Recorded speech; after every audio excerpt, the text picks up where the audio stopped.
আজকে আমরা হরে কৃষ্ণ। আজকে আমরা ভগবান সম্পর্কে জানবো। কতদিন পৃথিবীতে এত ধর্ম এবং ধর্মশাস্ত্র কেন, সেটা আমরা জেনেছিলাম। যদি স্রষ্টা বা ভগবান বা ঈশ্বর যদি একজন হয়ে থাকেন, তাহলে ধর্মটাও তো একই হওয়ার কথা, বা ধর্মশাস্ত্র একই হওয়ার কথা। কেন এতগুলো শাস্ত্র, এত ভিন্ন ভিন্ন ধরনের শাস্ত্র, ভিন্ন ভিন্ন লেভেলের শাস্ত্র, এবং সেই শাস্ত্রের উপর ভিত্তি করে বিভিন্ন ধরনের ধর্ম? এর কারণ হচ্ছে ভিন্ন ভিন্ন শ্রোতাদের গ্রহণের আত্মীকরণের বা উপলব্ধির ভিন্নতা অনুসারে এতগুলো ধর্ম প্রচলিত হয়েছে। আমরা দেখলাম সনাতন ধর্ম হচ্ছে সমস্ত ধর্মের সুপার মার্কেট, এবং এই সনাতন ধর্মেই সত্য রজ তম গুণের উপাসনা, তিন ধরনের উপাসনাই আছে। আমরা তমগুণের উপাসনার একটা এক্সাম্পল দেখেছিলাম, পঞ্চম মদিরা, মাংস, মৈথুন, মরা, এভাবে করে পাঁচটা দিয়ে তমগুণের আরাধনা। এরপরে আমরা দেখেছিলাম পশু বলির যে মন্ত্র, সেটা অর্থ কি, এই যুগের জন্য নির্দিষ্ট শাস্ত্র কোনটি, সেখানে কি বলা হয়েছে, এটা আমরা দেখেছিলাম। আজকে আমরা ভগবান সম্পর্কে বিস্তারিত জানবো। ভগবান, আমরা যদি বলি রূপবান, তার মানে রূপের অধিকারী। জ্ঞানবান, জ্ঞানের অধিকারী।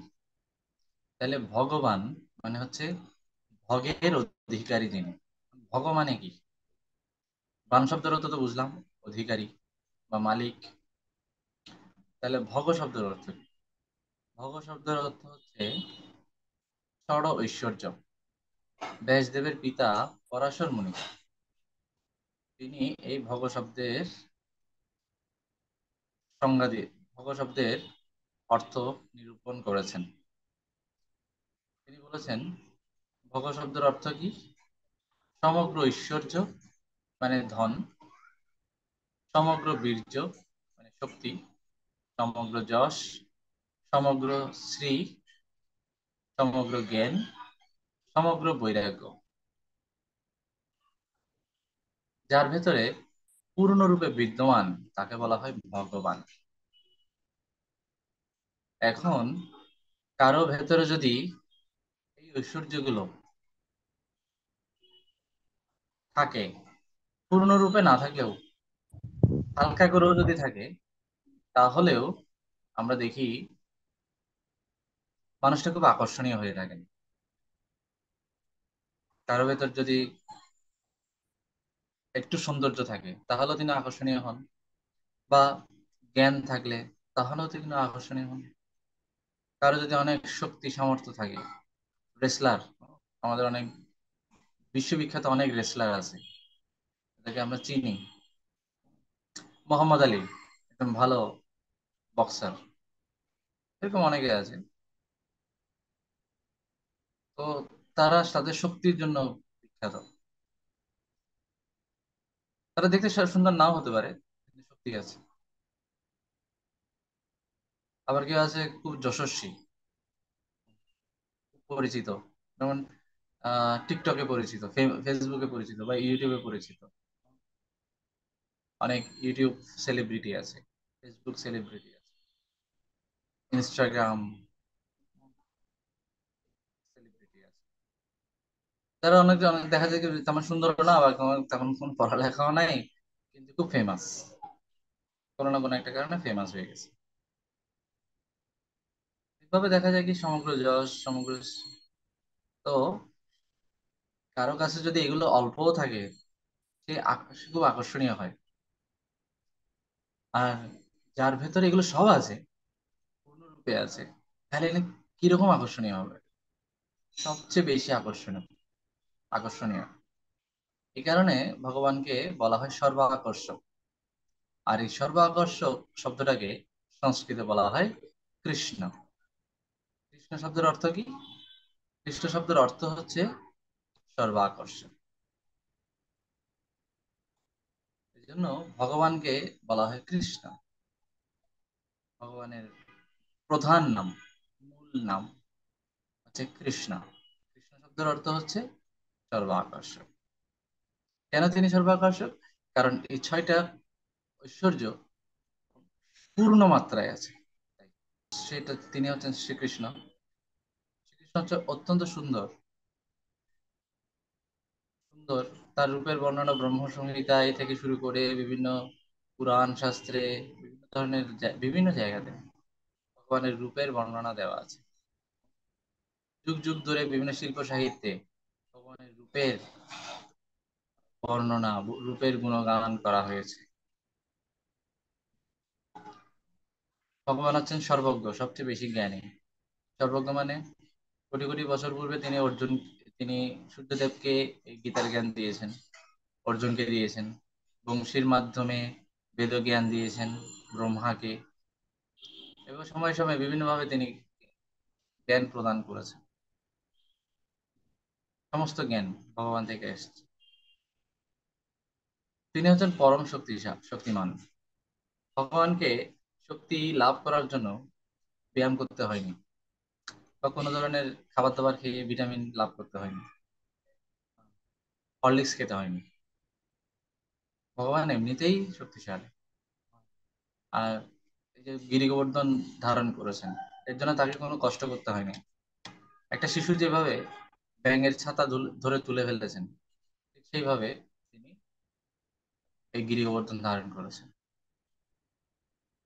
যে ধনুক কেউ ভাঙতে পারেনি, রামচন্দ্র সেটাকে ভেঙে ফেলেছে। তো রাম বা কৃষ্ণ একই ব্যক্তি। তো ভগবানকে শক্তিশালী হওয়ার জন্য কোনো ধরনের কসরত করতে হয় না, প্রচেষ্টা করতে হয় না, তিনি স্বাভাবিকভাবেই শক্তিশালী। এরপর আমরা দেখি ভগবান হচ্ছেন সবচেয়ে যশস্বী। ভগবানকে বলা হয় উত্তম শ্লোক। উত্তম শ্লোক মানে সুন্দর সুন্দর শব্দ দিয়ে, অলংকার দিয়ে ভগবানের গুণকীর্তন করা হয়। সুন্দর সুন্দর শব্দ দিয়ে, সুন্দর সুন্দর বাক্য দিয়ে। সমগ্র শাস্ত্রে বিভিন্ন কবি, আচার্য, ব্যাসদেব, নারদমুনি, এনারা সবসময় ভগবানের গুণকীর্তন করেন। ভগবানের যে অনন্ত শেষ, তিনি অনন্ত মুখে ভগবানের গুণকীর্তন করেন। ভগবানের যে বাহন, গরুর গরুর পাখি, গরুর পাখি যখন ডানা ঝাপটান, তখন সেই ডানার ঝাপটানোর মধ্যে থেকে নিরন্তর বৈদিক মন্ত্র, শ্লোক নির্গত হয়। এতটা ফেমাস কৃষ্ণ। কৃষ্ণকে সবাই চেনে, ত্রিভুবনে সবাই চেনে, জগতের সবাই কৃষ্ণকে চেনে, অনেক ফেমাস। এরপর কৃষ্ণ হচ্ছে সবচেয়ে সম্পদশালী। ভগবান যখন দ্বারকাতে ছিলেন, দ্বারকাতে তার 16,108 জন রানী, 16,108, সবার জন্য আলাদা আলাদা প্রাসাদ ছিল, এবং সেগুলো সব মণি মাণিক্য দিয়ে তৈরি করা, ইট পাথর সিমেন্ট দিয়ে না। মণি মাণিক্য, সুন্দর উদ্যান, লেক, বিভিন্ন ধরনের একদম ডিজাইন করা রাস্তা, রাস্তাতেই ডিজাইন করা, তাহলে ঘরগুলা কেমন হয়? তো এত সুন্দর, একদম ছবির মতো সুন্দর, ছবির চেয়েও সুন্দর। সবার জন্য আলাদা আলাদা প্রাসাদ। এখনো পর্যন্ত এমন কোনো রাজা নেই যার 16,108টা প্রাসাদ ছিল, কিন্তু শ্রীকৃষ্ণের ছিল। সেই দ্বারকা নগরী এখন সাগরের নিচে। এখনো সেই 5,000 বছর পরেও সাগরের নিচেও যারা ভিডিও করে তাদের দেখা যায় অনেক সুন্দর ডেকোরেশন, কারুকাজ গুলো অনেক সুন্দর সুন্দর। এরপর ভগবান হচ্ছেন পরম বৈরাগ্যবান। পরম বৈরাগ্যবান মানে কি? যে ভগবান সাধারণত, কারো যদি অনেক টাকা থাকে বা অনেক জ্ঞান থাকে, তিনি কেউ অহংকারী হন, সেগুলোর প্রতি তিনি আসক্ত হন। কিন্তু ভগবানের এই সবকিছু আছে, উপরের 5টি ঐশ্বর্য আছে, কিন্তু এই ঐশ্বর্য থাকা সত্ত্বেও তিনি বিন্দু মাত্র অহংকার করেন না।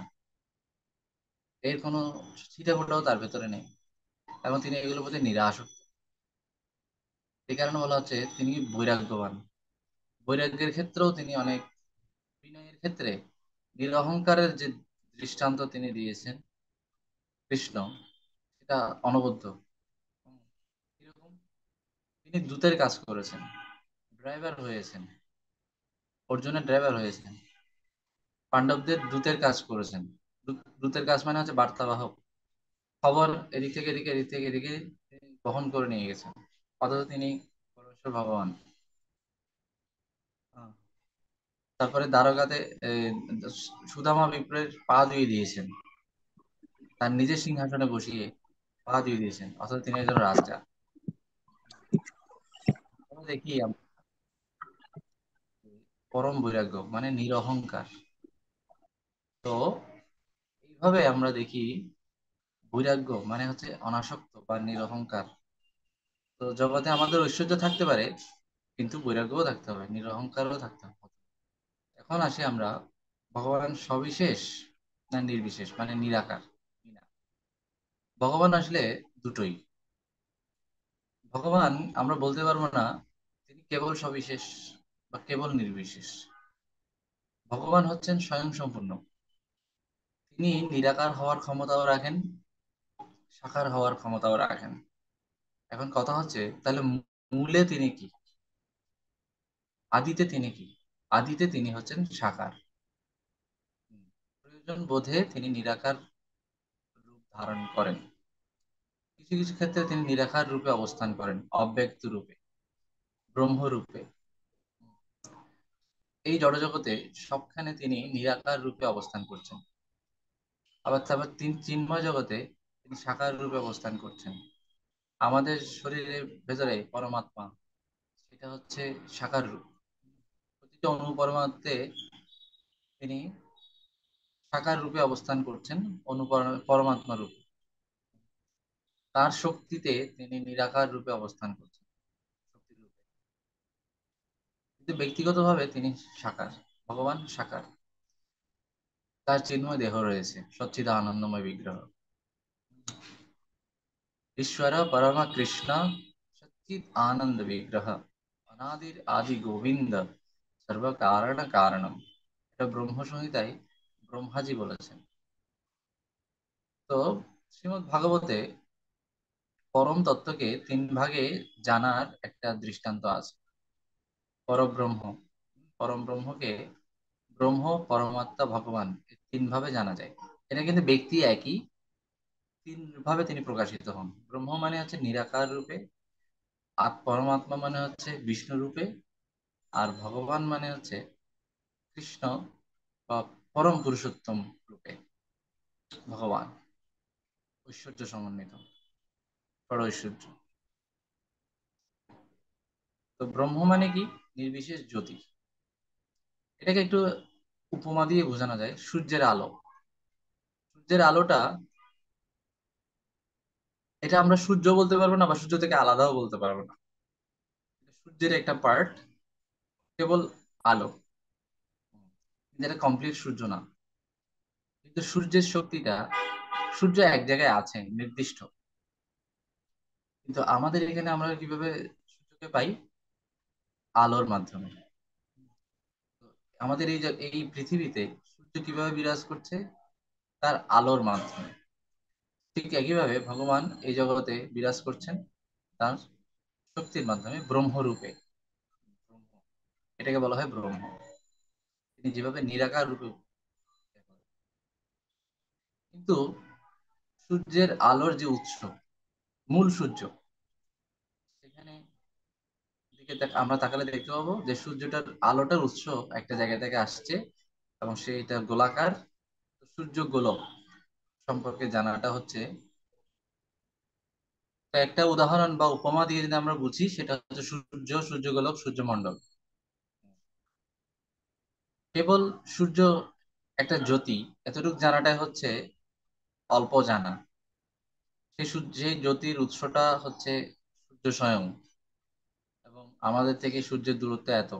এবার এতটুকু জানাটা হচ্ছে, মানে এই জ্যোতির একটা উৎস আছে, এতটুকু জানাটা হচ্ছে আরেকটু বেটার। এবং এই সূর্যের একজন অধিষ্ঠাত্রী দেবতা আছে, সূর্যদেব। তার রথ আছে, তার লোক আছে, তার রাজত্ব আছে। সূর্যে অনেক সূর্যলোক বাসী আছে, ওখানেও ভক্ত আছে, ওখানেও জীব আছে। বিস্তারিত জানা, এটা হচ্ছে সূর্য সম্পর্কে পূর্ণাঙ্গ রূপে জানা। সূর্য সম্পর্কে আমি কেবল রশ্মি সম্পর্কে জানি, এই রশ্মিতে কি কি উপাদান আছে ততটুকু জানি। তাহলে এটা হচ্ছে আংশিক ভাবে জানি। সূর্যকে আমি কেবল একটা জ্যোতি হিসেবে জানলাম, তাহলে আমি আংশিক ভাবে জানলাম। এই জ্যোতির উৎস আছে, সেটা জানাটা হচ্ছে আরেকটু বেটার। এই উৎসটা সম্পর্কে এবার আরো আরো বিস্তারিত জানা।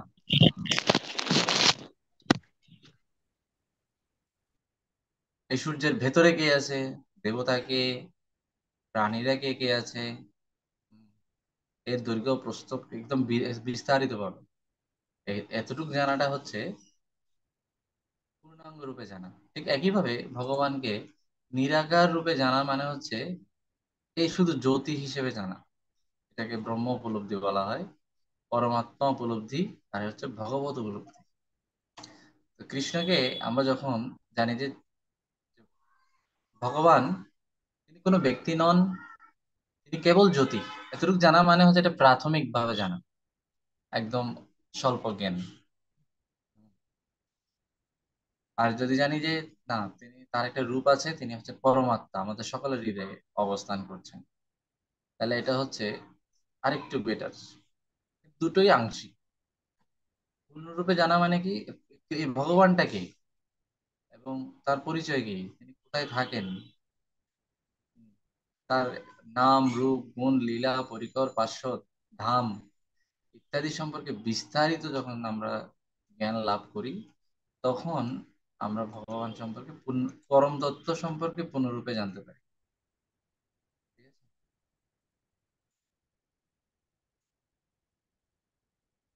তো ভগবান সম্পর্কে জানা মানে শুধু ভগবান না, তার ভক্তদের সম্পর্কেও জানা। তো ভগবান তিনি হচ্ছে সাকার। এটা শুধু আমাদের শাস্ত্রে না, বিভিন্ন শাস্ত্রে এই সাকারত্বের প্রমাণ পাওয়া যায়। যেমন বাইবেলে জেনেসিস চ্যাপ্টার 1 ভার্স নাম্বার 27, ওখানে এভাবে বলা আছে, ঈশ্বরের পদতলে প্রভুর হস্ত, প্রভুর কর্ণ, প্রভুর চক্ষু।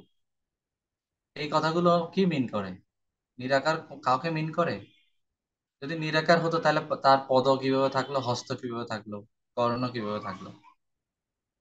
তো এর দ্বারা বোঝায় যে ঈশ্বর তিনি হচ্ছেন, বা প্রভু তিনি হচ্ছেন একজন ব্যক্তি, নাহলে তার পা হাত চক্ষু কর্ণ এগুলো কিভাবে আসে? এরপর এখানে বলা বলা হচ্ছে man has been created in the image of god. ঈশ্বরের প্রকৃতি আকৃতি অনুসারে মানুষকে তৈরি করা হয়েছে। তার মানে ঈশ্বর, ঈশ্বরের একটা রূপ আছে যেটা আমাদের মতো। অ্যাকচুয়ালি আমাদের মতো করে ভগবান না, ভগবানের মতো করে আমাদেরকে তৈরি করা হয়েছে। বিভিন্ন দেবদেবী আছে যাদের কয়েকটা মাথা, অনেকগুলো হাত, হুম, পাও আবার অনেকগুলো থাকতে পারে। কারো কারো চোখ, গায়ের মধ্যে চোখ, এরকম বিভিন্ন দেবতা আছে। কিন্তু মানুষ হচ্ছে একদম পুরোপুরি ভগবানের আদলে তৈরি করা হয়েছে। মানে ভগবান দেখতে কেমন সেটা এই মনুষ্যদেরকে দেখলেই বোঝা যাবে। দুটো চোখ, দুটো কান, মুখ, চুল। কারো কারো কাছে দেখবে যে চোখটা হচ্ছে বুকের মধ্যে, কোনো কোনো দেবতা এরকম। কারো কারো দেখা যাচ্ছে কি মাথাটা পেটের মধ্যে, এরকম আছে। হ্যাঁ, বিভিন্ন রকম আকৃতির। কিন্তু ভগবানের আকৃতিটা কেমন, তার রূপটা কেমন? আমাদের মতো। মাথাটা এই জায়গায়, এর দুই পাশে দুটো কান, এরকম। আমরা কিভাবে তৈরি, কিরকম করে তৈরি হলাম, কি কার মতো দেখতে? ভগবানের মতো। তাহলে ভগবানের রূপ আছে, যার যে রূপ অনুসারে আমাদেরকে এ করে। তারপরে আমরা যদি ইসলাম ধর্মেও দেখি, সেখানেও আমরা দেখব যে আল্লাহর রূপ রয়েছে। তো বিভিন্ন সূরাতে বা বিভিন্ন ধরনের রেফারেন্সে এখানে কালেকশন করা হয়েছে। তোমরা আমাকে ডাকো, আমি তোমাদের ডাকে সাড়া দেব। এর মানে কি? উনি শুনতে পান, সাড়া না হলে সাড়া দেবেন কিভাবে?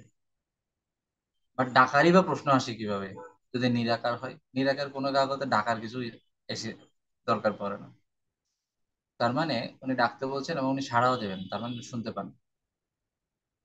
তোমরা যা কিছু করো আল্লাহ তা দেখেন, তার মানে তিনি দেখতেও পান। এটা ব্যক্তিত্ব বোঝায়। নিরাকার কোনো কিছু তো দেখতে পাওয়ার কথা না। ভয় পেও না, আমি তোমাদের সাথেই আছি, আমি সব শুনি এবং দেখি। এখানে উনি একদম ক্লিয়ারলি বলে দিয়েছে। শুনি দেখি মানে কি? চোখ আছে, কান আছে। তার মানে উনি একজন ব্যক্তি, রূপ বিশিষ্ট ব্যক্তি। কিয়ামতের দিন আল্লাহ ডান হাতে আকাশকে গুটিয়ে নেবেন। ডান হাতে, তার মানে হাত আছে। তো হাত আছে মানে কি? তার একটা বডি, একটা বডির একটা পার্টকে বোঝানো হয়েছে। হাত আছে, তো আমরা দেখলাম চোখ আছে, কান আছে, হাত আছে। আল্লাহ তাআলা আদমকে তার নিজ আকৃতিতে সৃষ্টি করেছেন, যে কথাটা বাইবেলে বলা আছে। আদম, ইংলিশে হচ্ছে ম্যান। আদম, মানুষ, নিজ আকৃতিতে সৃষ্টি করেছেন। এই দুটো কথা কিন্তু একই, বাইবেলের এই কথা আর সহি সহি মুসলিম। এটা এটা হচ্ছে ওদের একটা ইম্পর্টেন্ট একটা শাস্ত্র কিতাব। এখানে বলা আছে নিজ আকৃতিতে সৃষ্টি করেছেন। তার মানে আল্লাহ তাআলা দেখতে কিরকম বা গড দেখতে কিরকম, এবং ভগবান নিজেও বলছেন। এবার এবার আমাদের কথাও যদি বলি, আমাদের শাস্ত্রে এই কথাটা আবার ভগবান বলেছেন, সুদূর্দর্শম ইদম মানসম রূপম। এই অর্জুন, তোমাকে এবার আমি এত সুন্দর একটা রূপ দেখাবো যেটা মানুষের মতো দেখতে। সুদূর্দর্শিদম মানুষম রূপম। অর্জুনকে বিশ্বরূপ দেখানোর পরে কৃষ্ণ বলছেন, এবার তোমাকে আমি সবচেয়ে সুন্দর রূপ দেখাবো যেটা মানুষের মতো। তখন তিনি দ্বিভুজ রূপ ধারণ করলেন। বিশ্বরূপ থেকে চতুর্ভুজ, এরপর দ্বিভুজ। এইভাবে আমরা দেখছি এই কথাটা, যে মানুষ ভগবানের আকৃতিতে তৈরি, এই কথাটা বাইবেলে আছে, ইসলাম ধর্মে আছে, আর আমাদের শাস্ত্র কৃষ্ণ বলছেন মানুষের রূপম, মানুষের মতো দেখতে। তাহলে ভগবানের যে রূপ আছে, ভগবান নিরাকার সাকার দুটোই এটা আমরা দেখছি। আর নিরাকার উপলব্ধিটা হচ্ছে একদম প্রাইমারি একটা উপলব্ধি, প্রাইমারি জ্ঞান একদম। যে কিছু বুঝতে পারে না তাকে বোঝানো হয় যে আচ্ছা ভগবান সবখানে আছে, ব্যাস। এটা বললে ঝামেলা শেষ। সমগ্র বেদে বেশিরভাগই ভগবানকে নিরাকার রূপে উপস্থাপন করা হয়েছে। কিছু কিছু জায়গায় ভগবানকে সাকার, তিনি একজন ব্যক্তি হিসেবে উল্লেখ করা হয়েছে। এবং সেই সাকার রূপটাই হচ্ছে আদি রূপ, নিরাকার রূপটা হচ্ছে পরবর্তী। পরবর্তীতে তিনি নিরাকার রূপে নিজেকে প্রকাশ করেন প্রয়োজন বোধে ভিন্ন ভিন্ন জায়গায়। ঠিক যেরকম আগে আমরা টিউবলাইট লাগাই, তারপর সেখান থেকে আলো আসে, নাকি আগে আলো আসে তারপর টিউবলাইট লাগাই? কোনটা হয়? আগে কোনটা? আগে টিউবলাইটটা বানানো হয়েছে, তারপর আলো আসবে সেখান থেকে? নাকি আগে আলো বানানো হবে তারপর টিউবলাইট বানানো হবে? ফ্যাক্টরিতে আগে টিউবলাইটটা তৈরি করা হয়েছে, তো সেটা যখন আমরা লাগাই তারপর আলো আসে। বিষয়টা এরকম। ভগবানের আদিতে তিনি হচ্ছেন একজন ব্যক্তি, তার বডি থেকে যে জ্যোতিটা বের হয় সেটাই হচ্ছে ব্রহ্মজ্যোতি, এবং সেই জ্যোতিটাই সর্বত্র বিরাজমান। তো শুধু জ্যোতি সম্পর্কে জানাটা হচ্ছে প্রাইমারি লেভেলের জানা, প্রাথমিক। পরমাত্মা লেভেলটাও আংশিক, কিন্তু তাকে পূর্ণরূপে পরমেশ্বর ভগবান, পূর্ণ পুরুষোত্তম পরমেশ্বর ভগবান শ্রীকৃষ্ণ রূপে জানাটা হচ্ছে পূর্ণরূপে জানা। আর এটাকে আমরা কোন উপমার দ্বারা বুঝছি? সূর্য, সূর্য, সূর্যালোক, সূর্যগোলক, সূর্যমণ্ডল, এই উপমা দ্বারা বুঝছি।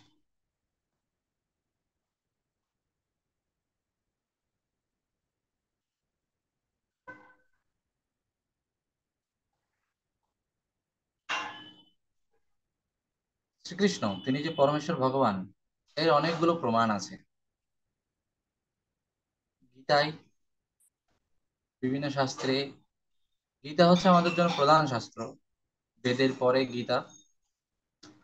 তো গীতায় ভগবান শ্রীকৃষ্ণ নিজেই উল্লেখ করেছেন তিনি হচ্ছেন সবকিছুর উৎস। অহম, অহম মানে আমি, সর্বস্য প্রভব, সবকিছুর উৎস, জড় এবং চেতন সবকিছুর উৎস ভগবান।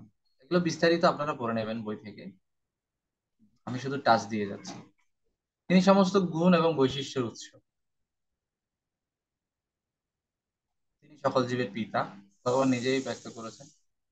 পিতামহমস্য জগৎ ধাতা মাতা ধাতা পিতামহ।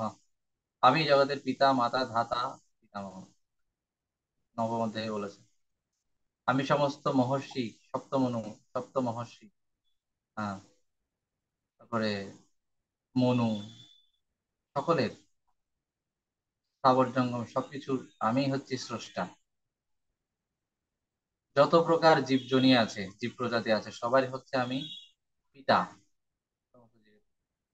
এবং তিনি সমস্ত অবতারদের উৎস। বলা হচ্ছে কৃষ্ণস্তু ভগবান স্বয়ং, কৃষ্ণ হচ্ছেন স্বয়ং ভগবান। এতে চাংশ কলপুংস কৃষ্ণস্তু ভগবান স্বয়ং ইন্দ্রাণি ব্যাকুলম লোকম মৃঢ়য়ন্তি যুগে যুগে। সমস্ত অবতারের উৎস হচ্ছেন কৃষ্ণ। অন্যান্য অবতারগুলো তার অংশ এবং কলা। কলা মানে যে টিস্যু, অংশ মানে বডি পার্টস, প্রত্যঙ্গ, প্রত্যঙ্গের সাথে তুলনা করা যায়, আঙ্গুলের সাথে তুলনা করা যায়, বা চামড়ার সাথে, টিস্যুর সাথে তুলনা করা যায়। কলা, পূর্ণ চাঁদের চন্দ্রকলা একটা একটা পার্ট, এরকম। তো ভগবান হচ্ছেন পূর্ণ ভগবান। অন্যান্য অবতার গুলো হচ্ছে তার অংশ এবং কলার মতো।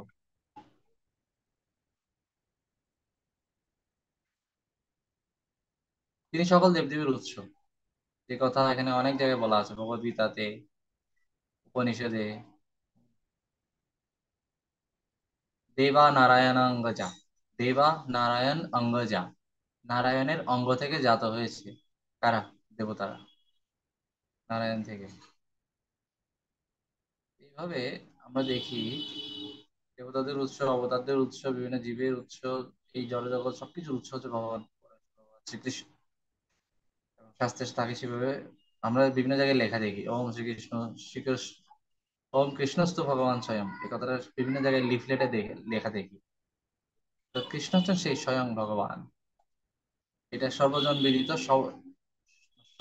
সর্বজনসম্মত একটা কথা। সমগ্র শাস্ত্রে কৃষ্ণকে পরমেশ্বর ভগবান হিসেবে স্বীকার করা হয়েছে। এখন আসি, বিষ্ণু আর কৃষ্ণের মধ্যে পার্থক্য কি, আর কে আগে? কৃষ্ণ এবং বিষ্ণুর মধ্যে কোনো পার্থক্য নেই।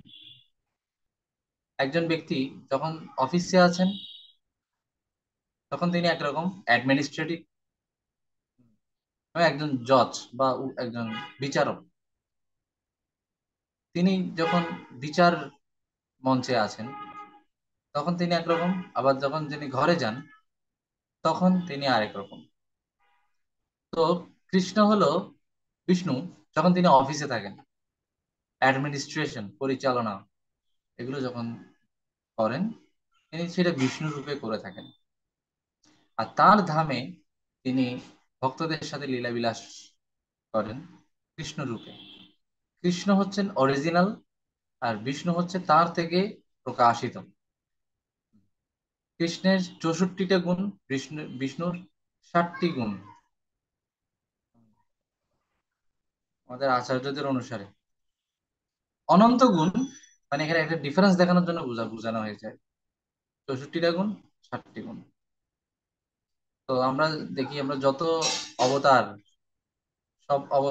সব অবতার গুলো হচ্ছে বিষ্ণু, এবং তারা সবাই ভগবান থেকে এসেছেন। যেমন আমরা গাই কি, কেশব ধৃত নরহরি রূপ, জয় জগদীশ হরে। কেশব ধৃত, কেশব মানে কৃষ্ণ, কৃষ্ণের আরেক নাম কেশব। কেশব ধৃত, কৃষ্ণ ধারণ করেছেন।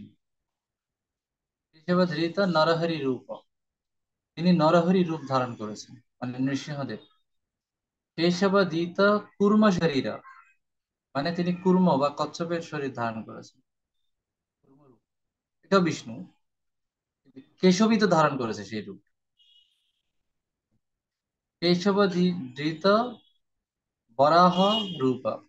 বরাহ মানে বরাহ রূপ, শুকর রূপ ধারণ করেছে। কেশব ধৃত মৎস্য শরীর।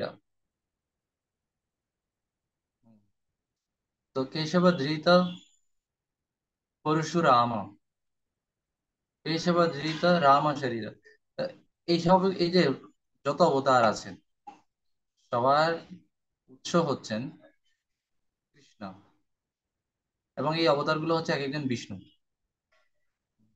তো মূল বিষ্ণু হচ্ছেন, বা পুরুষ অবতার হচ্ছেন তিনজন। বিষ্ণু তিনজন, তাদেরকে বলা হয় পুরুষ অবতার। এই পুরুষ অবতার তিনজন বা বিষ্ণু তিনজন। ভগবান থেকে, ভগবানের থেকে আসে বলরাম, শঙ্কর্ষণ। বলরাম মানে বলরামের আরেক নাম শঙ্কর্ষণ। বলরাম, এবার বলরাম থেকে সবাই আসে। কৃষ্ণ থেকে আসে বলরাম, শঙ্কর্ষণ। শঙ্কর্ষণ থেকে সবাই আসে নারায়ণ। এই নারায়ণ, বৈকুণ্ঠে নারায়ণ থাকেন এবং এই জগতে পরিচালনার জন্য সেই নারায়ণ নিজেকে তিন রূপে প্রকাশ করেন। বিষ্ণু, সে তিন বিষ্ণু হচ্ছেন, প্রথম বিষ্ণুর নাম হচ্ছে কারণোদকশায়ী বিষ্ণু। তিনি কারণ বিরাজ করেন। প্রথম বিষ্ণুর নাম কারণোদকশায়ী বিষ্ণু বা মহাবিষ্ণু। এই প্রথম বিষ্ণুর নাম মহাবিষ্ণু। এই মহাবিষ্ণু, তিনি কারণ সাগরে বিরাজ করেন। কারণ সাগরে শয়ন করে আছেন বলে তাকে বলা হয় কারণোদক সায়ী। সায়ী মানে হচ্ছে শুয়ে আছেন। তার প্রতিটা লোমকূপ থেকে অসংখ্য ব্রহ্মাণ্ড বের হচ্ছে। এই ব্রহ্মাণ্ড নিয়ে আমি আরেকদিন বলবো, অন্য ক্লাসে, এখন না। ব্রহ্মাণ্ড কি জিনিস, বা আমার একটা রেকর্ডিং আছে, সেটা আমি দিতে পারি। তো ব্রহ্মাণ্ড বুদবুদের মতো বাবল, লোমকূপ থেকে বুদবুদের মতো, বাবলের মতো, ফেনার রূপে, ফেনার বাবল যেরকম বের হচ্ছে একদম। প্রতি শ্বাস প্রশ্বাসে এগুলো বের হচ্ছে, আবার ঢুকে যাচ্ছে। তিনি হচ্ছেন মহাবিষ্ণু। তিনি এই জগতের প্রথম পরিচালক। বিষ্ণুর কাজ হচ্ছে পরিচালনা করা। তিনি তিনি হচ্ছেন প্রথম বিষ্ণু, যার নাম হচ্ছে মহাবিষ্ণু বা কারণোদকশায়ী বিষ্ণু। এরপরে দ্বিতীয় বিষ্ণুর নাম হচ্ছে, দ্বিতীয় বিষ্ণু হচ্ছেন গর্ভোদকশায়ী বিষ্ণু। গর্ভোদকশায়ী বিষ্ণু মানে দ্বিতীয় পুরুষ অবতার হচ্ছেন গর্ভোদকশায়ী বিষ্ণু। এই গর্ভোদকশায়ী বিষ্ণু, তিনি হচ্ছেন গর্ভোদক সাগরে তিনি শুয়ে আছেন, শায়িত অবস্থায় আছেন। তিনি এই প্রতিটা ব্রহ্মাণ্ডের ভিতরে, এই যে আমরা প্রথম বিষ্ণুর শরীরে থেকে যে ব্রহ্মাণ্ডগুলো নির্গত হচ্ছে, সেই ব্রহ্মাণ্ডগুলোর ভিতরে এক একজন বিষ্ণু অবস্থান করছে। আবার আমরা দেখতে পাচ্ছি এক একজন বিষ্ণু আছেন। সেই বিষ্ণুটাই হচ্ছে গর্ভোদকশায়ী বিষ্ণু। গর্ভোদকশায়ী বিষ্ণু এক একটা ব্রহ্মাণ্ডের ভিতরে থাকে। প্রতিটা ব্রহ্মাণ্ডের ভিতরে গর্ভোদকশায়ী বিষ্ণু আছেন। এবার সেই ব্রহ্মাণ্ডের ভিতরে অনেকগুলো জীব আছে। এক একটা ব্রহ্মাণ্ডের ভিতরে অনেকগুলো জীব। ব্রহ্মাণ্ড মানে শুধু পৃথিবীকে বোঝানো হয় না। ব্রহ্মাণ্ড হচ্ছে বিশাল একটা ইউনিট, পৃথিবী হচ্ছে তার ছোট্ট একটা অংশ, সরিষার দানার মতো। তো এই প্রতিটা ব্রহ্মাণ্ডের ভিতরে ভগবান গর্ভোদকশায়ী বিষ্ণু রূপে আছেন। আর প্রতিটা জীবের হৃদয়ে, প্রতিটা অণু পরমাণুতে ভগবান ক্ষীরোদকশায়ী বিষ্ণু, এই তৃতীয় বিষ্ণু রূপে আছেন। তৃতীয় বিষ্ণুকে বলা হয় ক্ষীরোদকশায়ী বিষ্ণু। তিনি ক্ষীর সাগরে শয়ন করেন। তাহলে কারণ সাগর, এই সাগরে শয়ন করেন কারণোদকশায়ী বিষ্ণু বা মহাবিষ্ণু। গর্ভোদক সাগরে শয়ন করেন গর্ভোদকশায়ী বিষ্ণু। তারপর ক্ষীরসাগরে অবস্থান করেন, তিনি হচ্ছেন ক্ষীরোদকশায়ী বিষ্ণু বা পরমাত্মা। এই পরমাত্মা তৃতীয় বিষ্ণুটাই প্রত্যেক জীবের হৃদয়ে আছে। একটা ব্রহ্মাণ্ডের ভেতরে আছে গর্ভদক্ষিণায় বিষ্ণু, আর এই পুরো জড়জগতের মধ্যে আছেন একজন মহাবিষ্ণু। গর্ভদক্ষিণায় বিষ্ণু অনেক, যতগুলো ব্রহ্মাণ্ড ততগুলো গর্ভদক্ষিণায় বিষ্ণু। আর যত জীব আছে, যত অনুকরণ, সবগুলোর ভিতরে ভগবান পরমাত্মা রূপে অবস্থান করছেন। তা আমাদের হৃদয়ে যিনি থাকেন তিনি হচ্ছেন এই তৃতীয় বিষ্ণু। এবং এই বিষ্ণু থেকে সমস্ত অবতারগণ অবতীর্ণ হন। এই বিষ্ণু থেকে সমস্ত অবতারেরা আসেন এই তৃতীয় বিষ্ণু থেকে, ক্ষীরোদকশায়ী বিষ্ণু থেকে। ঠিক আছে? তো আশা করি আমরা এখন ক্লিয়ার হলাম যে কৃষ্ণ কি বিষ্ণুর উৎস নাকি বিষ্ণু কৃষ্ণের। তো আমরা বুঝলাম যে বিষ্ণু আর কৃষ্ণের মধ্যে দুজনেই ভগবান, কিন্তু আদি হচ্ছেন গোবিন্দ। গোবিন্দ আদি পুরুষম তমহম ভজামি। কৃষ্ণ হচ্ছেন আদি এবং বিষ্ণু হচ্ছেন তার অবতার। দুজনেই ভগবত তত্ত্ব, বিষ্ণু তত্ত্ব, ভগবান, কিন্তু আগে পরে কে সেটা বোঝার জন্যই এই আলোচনাটা। আমরা তিনজন পুরুষ অবতার সম্পর্কে জানলাম। ভগবানের আবির্ভাব ও কার্যকলাপ। ভগবান বলছেন, কেউ যদি তার আবির্ভাব, ভগবান শ্রীকৃষ্ণ তিনি বলছেন, কেউ যদি তার আবির্ভাব এবং কার্যকলাপ সম্পর্কে ভালোভাবে জানেন তত্ত্বগতভাবে, তাহলে তার আর এই জগতে পুনর্জন্ম গ্রহণ করতে হয় না, এই দুঃখময় জগতে তাকে আর ফিরে আসতে হয় না। এখন কথা হচ্ছে তত্ত্বগত ভাবে জানা মানে কি, তত্ত্বগত মানে যথাযথভাবে জানা। আমরা ভগবান সম্পর্কে, ভগবান শ্রীকৃষ্ণের লীলা সম্পর্কে অনেক উল্টাপাল্টা অনেক কিছু শুনি, কিন্তু এগুলোর ডিপার মিনিং আমাদেরকে ভগবানের ভক্তদের কাছ থেকে শুনতে হবে, এক্সপ্লেনেশন। শুনলে তখন আমরা বুঝতে পারবো যে ভগবানের লীলাগুলো কত মধুর এবং কত নির্মল, কোনো ধরনের কলুষতাহীন। ভগবানের কার্যকলাপ যথাযথ রূপে বুঝতে হবে, না হলে আমরা ভগবানের কাছে ফিরে যেতে পারবো না। উল্টো ভুল ভুল বুঝবো, রংলি বুঝবো। এ কারণে প্রভুপাদ তার লীলাগুলোকে, ভগবানের লীলাগুলোকে বিভিন্ন গ্রন্থে সন্নিবিষ্ট করেছেন। আমরা তার কাছ থেকে বা তার যারা অনুসারী আছেন তাদের কাছ থেকে ভালোভাবে তত্ত্বগুলো শুনতে হবে। অবশ্য এটা বোঝা উপলব্ধির জন্য, এই তত্ত্বগুলো উপলব্ধির জন্য একটা ম্যাচুরিটির একটা বিষয় আছে। ভক্তি জীবনে কে কতটুকু ম্যাচিউর তার উপরেও নির্ভর করে। ভগবানের আবির্ভাব আর অন্তর্ধান, এটা হচ্ছে সূর্যের উদয় অস্তের মতো। সূর্য যেরকম উদয় অস্ত হলে সূর্য নষ্ট হয় না বা নতুন কিছু, নতুন আরেকটা সূর্য দেখি না, একই সূর্য উদয় হয়েছে মানে আমাদের চোখের সামনে এসছে, অস্ত হয়েছে মানে এখন আমাদের চোখের আড়ালে হয়েছে, কিন্তু তিনি অন্য কোথাও, সূর্য অন্য কোথাও চলে গেছে। মানে আমাদের পৃথিবীটা তো গোল, তো পৃথিবীতে আমাদের, আমরা যে এখানে আছি সেই বরাবর যদি সূর্যটা আসে তখন আমরা মনে করছি সূর্য উদয় হয়েছে। সূর্য যখন আবার এদিকে পিছনে চলে গেছে, আমেরিকাতে চলে গেছে, তো সেখানে তখন তারা দেখতে পাচ্ছে সূর্যকে, আমরা দেখতে পাচ্ছি না।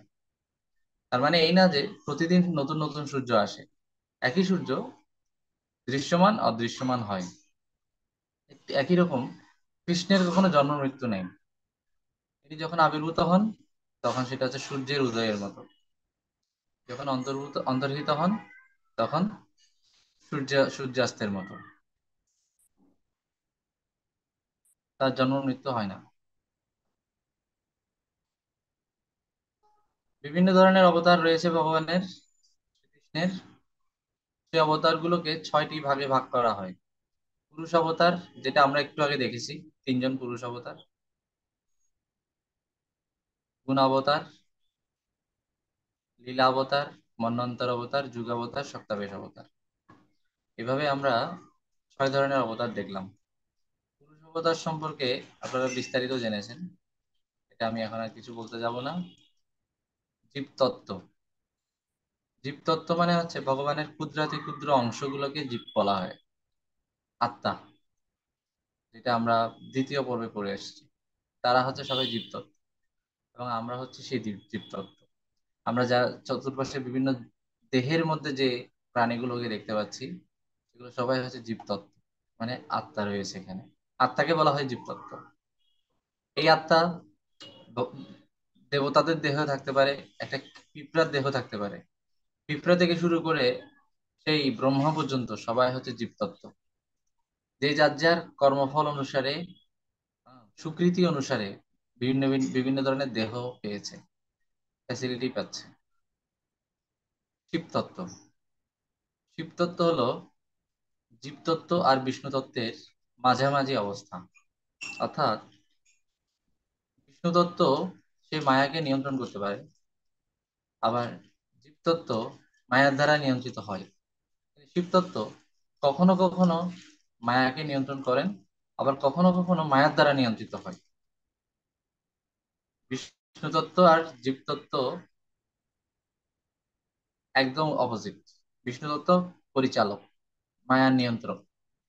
জীবতত্ত্ব মায়ার দ্বারা নিয়ন্ত্রিত। আর শিবতত্ত্ব হচ্ছে মাঝামাঝি।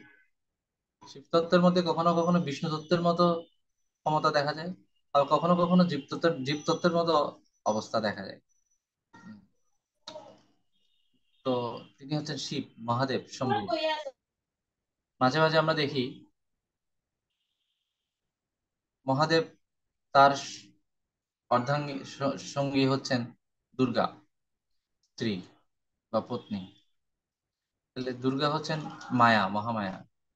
তাহলে মহামায়ার পতি। আবার অনেক সময় দেখা যায় কি তিনি মায়ার দ্বারা নিজেই আকৃষ্ট হয়ে গেছেন, ভগবানের মায়ার কাছে তিনি পরাজিত হয়ে যান। এইভাবে দেখা যায় কি তিনি মায়ার প্রতি, আবার আরেকদিকে মায়ার কাছে তিনি পরাস্ত হন। তো কিছু কিছু ক্ষেত্রে জীবের মতো বৈশিষ্ট্য, আবার কিছু কিছু ক্ষেত্রে বিষ্ণুর মতো বৈশিষ্ট্য তার ভিতরে দেখা যায়। তিনি মাঝামাঝি অবস্থানে থাকেন। তো দুধ থেকে যেরকম দই হয় বা ক্ষীর হয়, ঠিক একইভাবে কৃষ্ণ থেকে শিব তত্ত্ব প্রকাশিত হয়। কিন্তু কিন্তু ক্ষীর থেকে কখনো দুধ হতে পারে না, বা দই থেকে কখনো দুধ হতে পারে না। দুধ থেকে দই হতে পারে। ঠিক একইভাবে কৃষ্ণ বা বিষ্ণু তত্ত্ব শিব তত্ত্বে রূপান্তরিত হন, কিন্তু শিব তত্ত্ব কখনো বিষ্ণু তত্ত্বে গমন করতে পারে না। তো এগুলো আমরা প্রাথমিকভাবে জানলাম। তো বিষ্ণু তত্ত্ব আপনাদেরকে আমি আগেই বলেছি, তো এখানে আর আলাদা করে কিছু বলবো না। এবার বলবো শ্রীকৃষ্ণের সঙ্গে দেবদেবীগণের সম্পর্ক।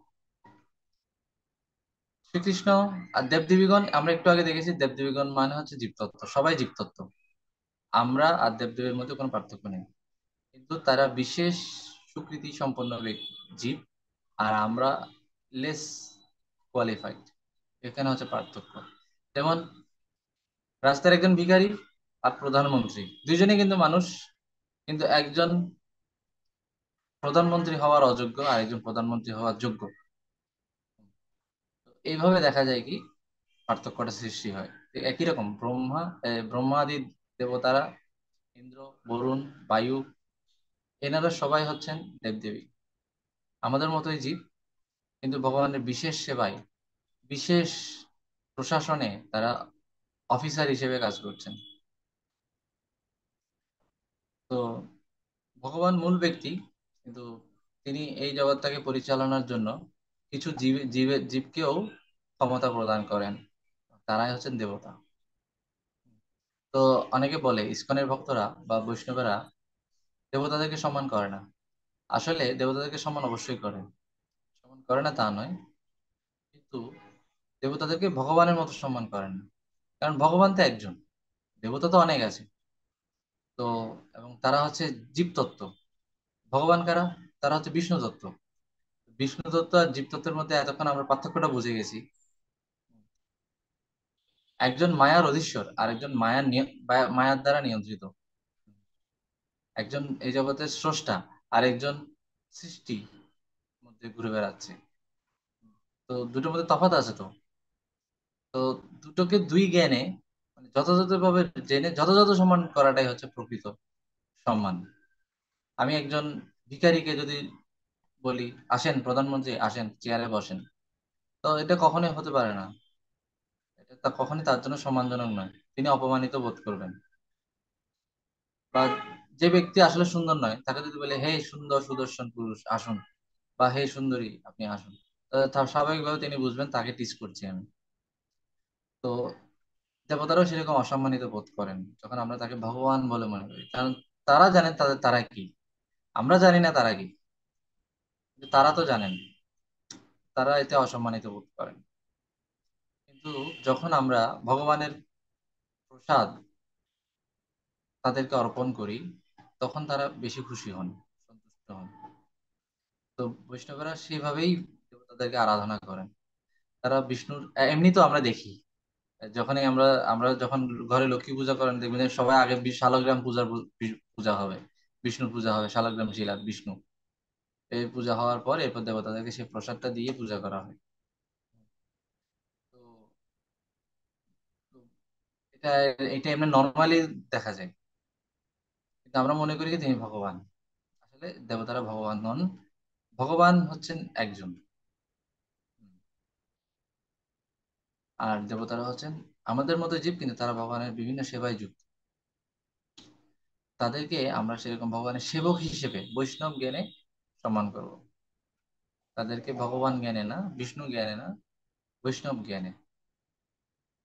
তো বৈষ্ণবেরা দেবতাদেরকে তাদের চেয়ে শ্রেষ্ঠ বৈষ্ণব হিসেবে সম্মান করেন, প্রণাম করেন, তাদেরকে বিষ্ণু প্রসাদ প্রদান করেন, যেটা তারা চান আসলে। তারা হচ্ছেন বিভিন্ন ওই, ভগবানকে যদি গাছের গোড়া ধরি, তাহলে এনারা হচ্ছেন ডালপালা। ডালপালায় যদি আমি জল পৌঁছাতে চাই, তাহলে গাছের গোড়ায় জল দিলেই হয়ে যায়। এখানে সে কথাটা বলা আছে, যথা তরুর মূল মানে বৃক্ষের মূল, বৃক্ষের গাছের গোড়ায় জল সেচন করলে সেই গাছের কাণ্ড ডাল উপশাখা সকলেই তৃপ্তি লাভ করে। উদরকে খাদ্য দিলে সমস্ত অঙ্গ প্রত্যঙ্গ ইন্দ্রিয় পরিপুষ্ট হয়। তেমনি পরমেশ্বর ভগবান শ্রীকৃষ্ণের পূজা করলে সকলেরই পূজা হয়, সকলেই তৃপ্ত হয়। এই হচ্ছে দেবতাদের সাথে ভগবানের সম্পর্ক। দেবতাদেরকে আমরা কিভাবে সম্মান জানাবো? এনারা হচ্ছেন ভগবানের এক একজন মহান মহান সেবক সেবিকা, দেবদেবীরা। তারা ভগবত ভক্তিতে পূর্ণ, তাদের কাছ থেকে আমরা ভগবত ভক্তি চাইবো, ভগবত ভক্তি কামনা করব, কৃষ্ণ ভক্তি, কৃষ্ণ প্রেম তারা যেন আমাদেরকে প্রদান করেন। যেমন আমরা দেখেছি গোপিকারা তারা কাত্যায়নী নিয়ে পূজা করতেন। আবার আমরা দেখি সীতা দেবী তিনিও কাত্যায়নী নিয়ে পূজা করেছেন, বিয়ের আগে তিনি কাত্যায়নী পূজা করেছেন, যাতে করে রামচন্দ্রকে তিনি লাভ করতে পারেন।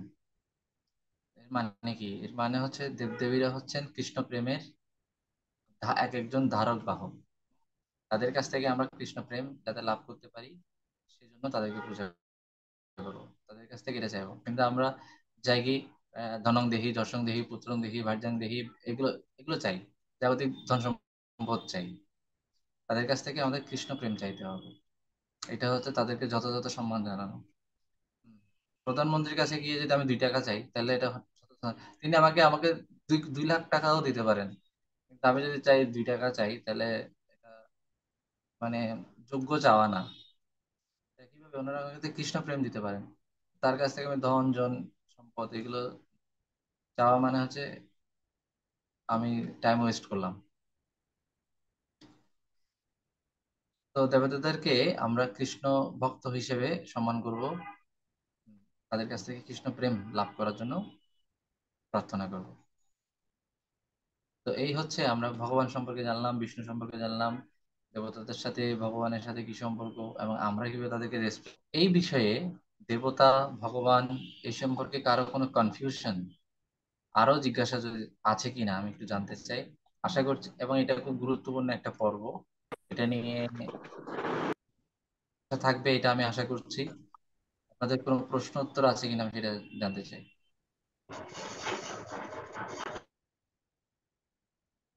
আনমিউট করে প্রশ্ন করবেন। তাহলে বাবু, তাহলে দেব দেবী এত তাহলে সৃষ্টি ভগবান করলো কেন তাহলে? মানে ভগবান তো নিজেই তো সবকিছু সর্বস্ব, কিন্তু দেব দেবী এত 33 কোটি দেবীর প্রয়োজন তাহলে কি জন্য?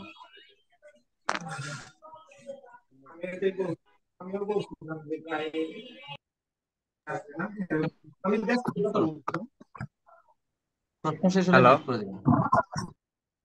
ভগবান তো নিজেই সবকিছু করতে পারেন, তো দেবদেবীদের কি দরকার?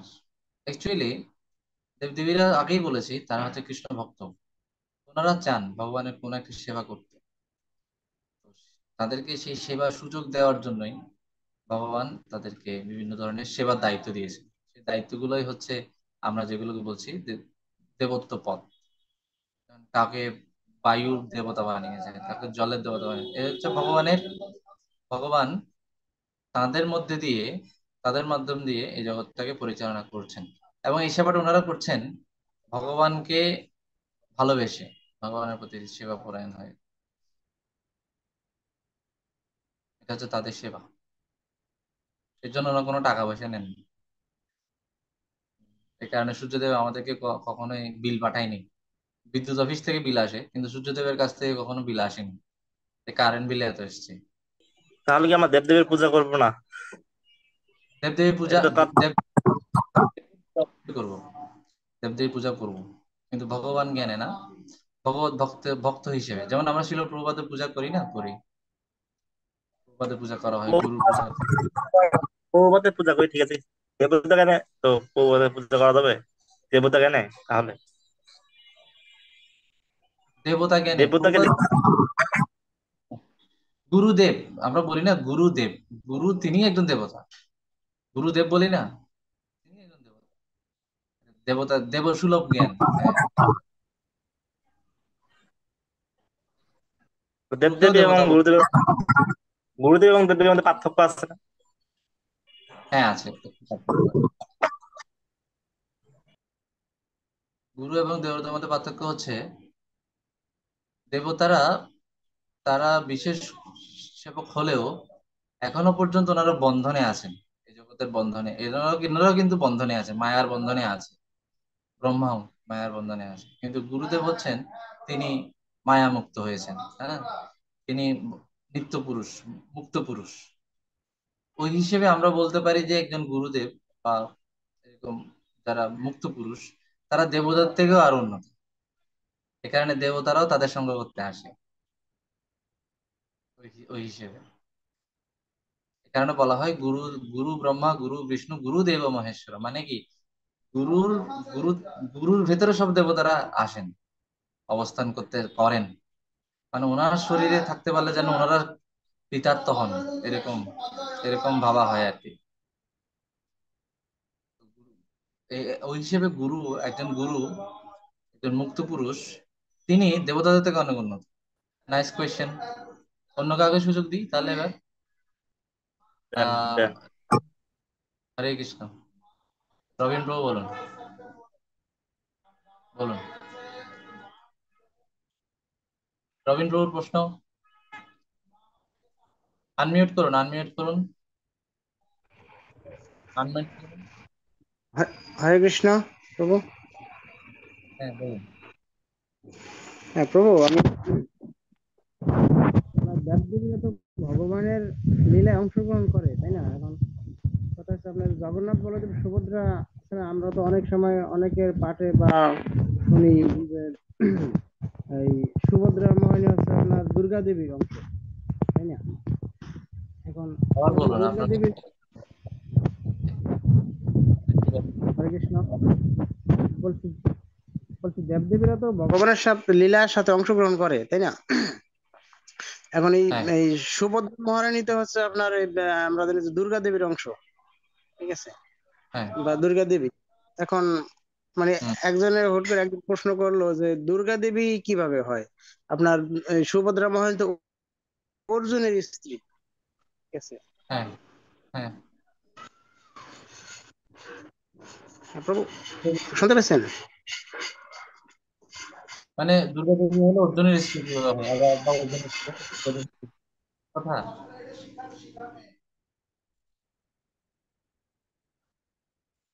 আচ্ছা, রবীন প্রভুর তো যাই হোক, নেটওয়ার্ক দুর্বল। হ্যাঁ হ্যাঁ, সুভদ্রা মহারানী আর কি। আচ্ছা ঠিক আছে, যাই হোক আমি প্রশ্নটা বুঝতে পেরেছি হয়তো। হ্যাঁ, ভগবানের বোন হিসেবে ভগবান যোগমায়া, যোগমায়া সুভদ্রা হিসেবে জন্মগ্রহণ করেন। ওনারা হচ্ছেন, একটা হচ্ছে মূল ব্যক্তি আর একটা হচ্ছে অভিনয়, ভৌমলীলা। একটা হচ্ছে মূল ব্যক্তি হিসেবে যোগমায়া হচ্ছেন দুর্গা দেবী। মূলত তিনি দুর্গা দেবী, যোগমায়া। আর এই ভৌমলীলায় এই দু- এই এই ব্যক্তিগুলো ভৌমলীলায় এসে বিভিন্ন ধরনের রূপ পরিগ্রহ করেন, বিভিন্ন ধরনের রোল প্লে করেন। এগুলো হচ্ছে নাটকের মতো। তার নাটকে অনেক কিছুই হতে পারে। তো ভগবানের লীলাকে পরিপুষ্ট করার জন্য বা পুরো জিনিসটাকে অ্যারেঞ্জ করার জন্য, একটা সিচুয়েশন দাঁড় করানোর জন্য ভগবানের প্ল্যান অনুসারে অনেক কিছু হতে পারে, কিন্তু এগুলো হচ্ছে ভৌমলীলায় হয়ে থাকে। কিন্তু মূল ব্যক্তি হচ্ছেন, তিনি হচ্ছেন ভগবানের শক্তি যোগমায়া এবং অর্ধাঙ্গী। এটা হচ্ছে তার পার্মানেন্ট পজিশন। আর ভৌমলীলায় তিনি সুভদ্রা হবেন বা ভৌমলীলায় হয়ে থাকে, ভৌমলীলায়। ঠিক আছে, আর কারো কোনো প্রশ্ন? বাঁধন প্রভু। হরে কৃষ্ণ, প্রণাম প্রভু। আমি একটা প্রশ্ন করতে চাচ্ছিলাম যে শাস্ত্র অনুসারে অনন্ত গুণাশালী বিষ্ণু বা নারায়ণের 60টি বিশেষ গুণ রয়েছে। এখন ভগবান শ্রীকৃষ্ণের তো 4টা বিশেষ গুণ রয়েছে, যেমন বেণু মাধুর্য, রূপ মাধুর্য, লীলা মাধুর্য, মহাপ্রেম পর ভক্ত পরিহৃতা থাকা। তাহলে এই যে বাকি যে 60টা গুণ আছে, এই গুণগুলা কি একটু কৃপা করে বলবেন, বা এরকম একটা বাকি লিস্ট কি 60টা দেওয়া যাবে? বাকি 60টা গুণ যদি এখন বলতে চাই, এটা অনেক বিশাল একটা বিষয় না। হ্যাঁ, লিস্ট দেওয়া যাবে। ভক্তি রসামৃত সিন্ধু গ্রন্থে রূপ গোস্বামী পাদ তিনি এই লিস্টটা করেছেন। তিনি বিভিন্ন শাস্ত্র থেকে এটা বের করেছিলেন, বের করে একটা লিস্ট তিনি করে দাঁড় করিয়েছেন। তো ওই লিস্টটা ওখানে ভক্তি রসামৃত গ্রন্থ সিন্ধু দেখলেও পাবেন। আপনি বইয়ের নামটা লিখে নেন, ভক্তি রসামৃত সিন্ধু। ওই তাপস প্রভু দেখাচ্ছে, তাপস প্রভু, তাপস প্রভুকে দেখতে পাচ্ছেন আপনারা? আমার কাছে আছে বইটা, কিন্তু আমি দেখতে হবে যে কত পৃষ্ঠায় আছে।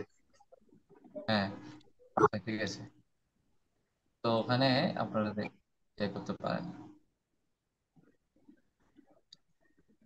আর আর আরেকটা কোনো প্রশ্ন প্রশ্ন? ছিল আরেকটা প্রশ্ন ছিল যে ভগবান, হ্যাঁ, ভগবান তার মানে যে 3টা মানে পুরুষ অবতার ছিল, যে গর্ভদক্ষায়ী বিষ্ণু, ক্ষীরোদক্ষায়ী বিষ্ণু, তারপরে কারণদক্ষায়ী বিষ্ণু।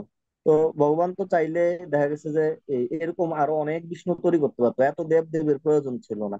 তাহলে হিসাবে তো ভগবান এই বিষ্ণু দিয়ে পুরা এন্টায়ার পৃথিবীটারে বা এই বিশ্ব ব্রহ্মাণ্ডরে মানে মেনটেন করতে পারতো, তাইলে এত দেব দেবীর কেন প্রয়োজন? ভগবান চাইলে তো পারতো।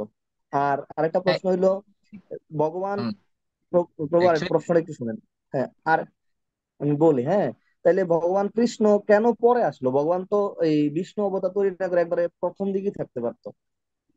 এই জন্য হ্যাঁ, মানে আমি এই প্রশ্নটা সবচেয়ে বেশি মানে ফেস হই যে বিষ্ণু অবতার কৃষ্ণ, কৃষ্ণ ভগবান না, বিষ্ণু অবতার কৃষ্ণ।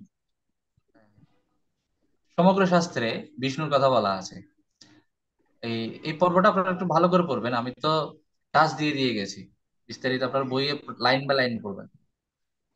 এই পর্বটা একদম সিরিয়াসলি পড়বেন। প্রভু আমি কনসেপ্ট। পেয়েছি ওই যে বললেন না। আচ্ছা, এখন না, পরে গ্রুপে দিয়ে দিতে পারেন। আম, তুলে দিয়ে দিবা।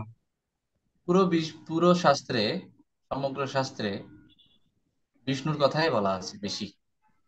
কৃষ্ণের কথা তেমন একটা বলা নেই, কারণ কৃষ্ণ সব যুগে তিনি থাকেন না।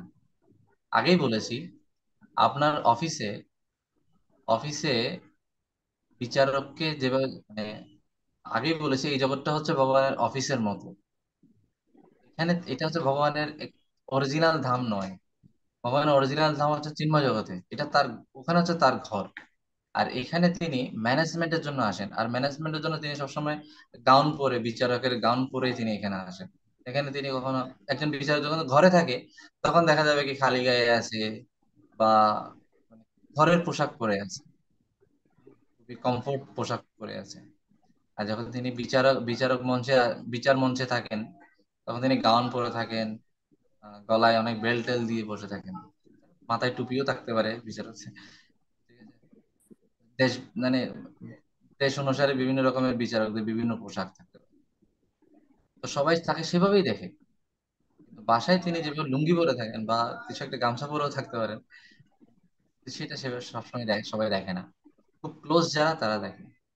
তো ভগবান তার নিত্যধামে তিনি যে কৃষ্ণ রূপে আছেন, সেখানেও আবার বিষ্ণু রূপ আছে, বৈকুণ্ঠ জগৎ আছে।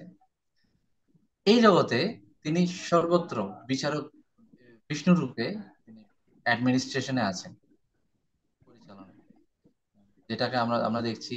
তিনি কারণদর্শে বিষ্ণু রূপে আছেন, সর্বদর্শে বিষ্ণু রূপে আছেন, এবং সমস্ত জায়গায় পরমাত্মা রূপে আছেন, ক্ষীরোদক্ষে বিষ্ণু রূপে আছেন। এখন ক্ষীরোদক্ষে বিষ্ণু রূপে তিনি সব কাজ করে ফেলতে পারেন, তিনি একলাই যথেষ্ট, আর কাকে লাগে না, কারণ তিনি প্রত্যেক অনুপরমাণুর ভেতরেই আছেন। তিনি নিজেকে আচ্ছা। অসংখ্য ক্ষীরোদক্ষে বিষ্ণু রূপে প্রকাশ করেছেন। আপনার শরীরে যত অনুপরমাণু আছে, আপনার এই চেয়ার টেবিল সবকিছুতে, পরমাণুর ভিতরে, অন্তরস্থ পরমাণু চ অন্তরস্থ, পরমাণুর অন্তরে, মানে ভেতরে, অভ্যন্তরে, অন্ডান্তর মানে ব্রহ্মাণ্ডের অন্তরে গর্ভদক্ষায় বিষ্ণু, পরমাণুর অন্তরে ক্ষীরোদক্ষায় বিষ্ণু, অন্ডান্তরস্থ পরমাণু চ অন্তরস্থ, পরমাণুর ভেতরে আছে। তাহলে এই পৃথিবীতে তো কোটি কোটি অনন্ত কোটি পরমাণু আছে, এরকম অনন্ত কোটি কোটি জীবই আছে। প্রত্যেক জীবের হৃদয়ে ভগবান আছেন, পরমাত্মার রূপে। তো প্রত্যেক জীবের হৃদয়ে জড় বস্তুর ভেতরে, পরমাণুর ভেতরে তিনি অবস্থান করছেন। এইভাবে তিনি চাইলেই একলাই সব করে ফেলতে পারেন। কিছু কিছু ব্যক্তি, কিছু কিছু ভক্ত, তারা ভগবানকে আগেই বলেছে ওনার প্রশ্নের উত্তরে, তারা ভগবানকে সেবা করতে চায়, কিন্তু তাদেরকে সেবার অধিকার, সেবার কিছু চান্স দেওয়ার জন্য তাদেরকে কিছু পজিশন দেওয়া হয়। তাহলে দরকার দরকার হয় না। যখন যখন দেখা যায় কি ওই সেবায় ওই ওই পদে যোগ্য ব্যক্তি নেই, তখন ভগবান নিজেই এই কাজটা করে ফেলেন। অনেক সময় ব্রহ্মাণ্ডে এমন বিপর্যয় দেখা যায় যে ব্রহ্মা নেই বা ইন্দ্র নেই, তখন কিন্তু ইন্দ্রের কাজটা ভগবান নিজেই করে ফেলেন। অ্যাকচুয়ালি এগুলো ভগবানই করেন, তারাও যে একদম নিজে করতে পারেন তাও না, তো তারা ভগবান থেকে এনার্জি নিয়ে তারপর করেন। ভগবান এই কথাটা বলে দিয়েছে গীতাতে। দেবতারা, আমরা যে দেবতাদের কাছ থেকে যা কিছু পাই সেগুলো, মানে দেবতারা জীবের কাঙ্ক্ষিত ফল প্রদান করেন, তা আমি প্রদান করি, তা আমি দেবতাদেরকে প্রদান করি, আর দেবতারা সেটা জীবকে দেন। তারা ভগবানের হয়ে কিছু সেবা করতে চায় বলে তাদেরকে কিছু সুযোগ দেয়, তারা না থাকলেও ভগবান করতে পারবেন, কোনো অসুবিধা নেই। এবার এরকম থাকেও না, অনেক সময় পোস্ট খালি থাকে, ব্রহ্মা যখন থাকে না তখন ভগবান এসে এসে ব্রহ্মা দায়িত্ব পালন করে। প্রভু, আমার একটা প্রশ্ন ছিল। ইয়েস। মহাবিষ্ণু বা কারণদক্ষায় বিষ্ণুর সাথে কি লক্ষ্মী দেবী থাকে না? কারণ সবসময় দেখি যে গর্ভদক্ষায় বিষ্ণুর সাথে লক্ষ্মী দেবী থাকে। বিষ্ণু মানে লক্ষ্মী দেবী থাকবেন স্বাভাবিক, এটা যে কোনো সব লক্ষ্মীর সাথে। হম।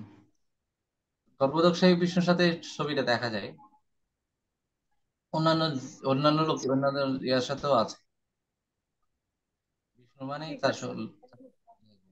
এটা যে কোনো নারায়ণ বলেন, বিষ্ণু, প্রথম বিষ্ণু, সেকেন্ড বিষ্ণু, থার্ড বিষ্ণু, যত বিষ্ণু আছে। আমরা প্রথম, দ্বিতীয়, তৃতীয় বলছি এভাবে এই কারণে বলছি যে তার মানে এটাতে তিনজন বিষ্ণুই আছে শুধু। যেমন গর্ভদক্ষায় বিষ্ণু অনেক আছে, গর্ভদক্ষায় বিষ্ণু আছে অনন্ত কোটি, ক্ষীরোদক্ষায় বিষ্ণু আছে অনন্ত কোটি। এটা ক্যাটাগরি হচ্ছে তিনটা, মহাবিষ্ণু আছে কিন্তু একটা, মহাবিষ্ণু একটা, কিন্তু গর্ভদক্ষায় বিষ্ণু, যতগুলো ব্রহ্মাণ্ড ততগুলো গর্ভদক্ষায় বিষ্ণু, যতগুলো অনুপরমাণু, যত জীব দেহ ততগুলো পরমাত্মা আছে ক্ষীরোদক্ষায় বিষ্ণু। ক্যাটাগরি তিনটা আর কি, কিন্তু এগুলোর নাম্বার আছে অনেক।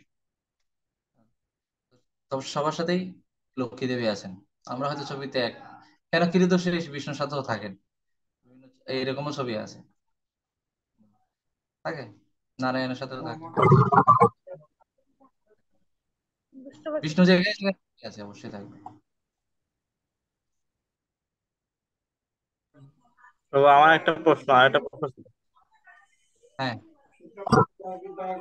আমার মনে সবসময় একটা প্রশ্ন থাকে যে মানে যখন ভগবত পৃথিবী সৃষ্টি করছে, তাহলে আমাদের সনাতন ধর্ম এবং ইসলাম ধর্ম এবং কি খ্রিস্টান ধর্ম মানে এখানে আরো বৌদ্ধ আছে, কিন্তু খ্রিস্টান ধর্মের জনসংখ্যা পৃথিবীতে বেশি, মানে আমাদের চেয়ে বেশি কেন হলো তারা, মানে এরকম কোন ভিন্নতা?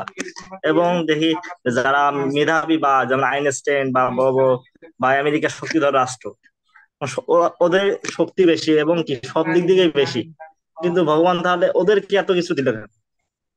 তাহলে আমাদের সনাতন ধর্মের যে ভারতবর্ষের কথা বলে, ভারতবর্ষে এরকম মানে প্রাধান্য নাই, বা এরকম জ্ঞানী ব্যক্তি বা ওই রকম বিজ্ঞানী বা সৃষ্টি হয়নি, বা হইলেও কম, অনেক কম অন্যান্য 5,000 দেশের তুলনায়। মানে এরকম তাহলে তো ভগবান আমাদের এই ভারতবর্ষে দিতে পারতো সবকিছু, বা একটা ধর্ম করতো, সনাতন ধর্ম শুধু, তাহলে একটা ধর্ম পার্থক্য সব মিলে। বুঝতে পেরেছি। আচ্ছা, আপনার কি অর্জুনকে দেখে কি কোনো মহান ব্যক্তি বলে মনে হয় না? আমার শুধু আইনস্টাইনকে মনে হয়। অর্জুন পৃথিবীর অনেক মানে কথা বলতেছি, মানে বর্তমান আইনস্টাইনকে হয়তো, প্রেক্ষাপটে। আচ্ছা, আইনস্টাইনকে হয়তো এই এই এই জগতে চেনে, এই পৃথিবীতে চেনে, অর্জুনকে ত্রিভুবনে চেনে। আপনি হয়তো বলতে পারেন আমি তো অর্জুনকে দেখি না, অর্জুন কাল্পনিক ব্যক্তিও হতে পারে, অনেক আগের চরিত্র, রিসেন্ট কোনো চরিত্র নাই কেন? রিসেন্টলি আমরা দেখছি শুধু আমেরিকা, ইয়াতে।